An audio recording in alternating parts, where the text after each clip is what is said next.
जिस्म में कैल्शियम की कमी की अलामात। नंबर 1, पट्ठों में खिंचाव।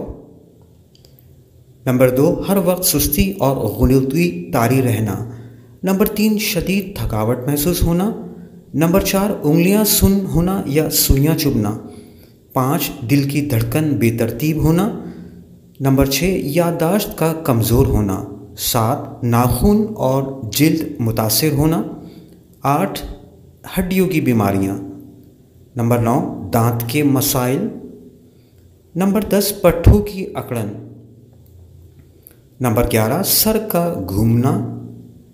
नंबर 12, विटामिन डी की कमी। Number 13, high blood pressure.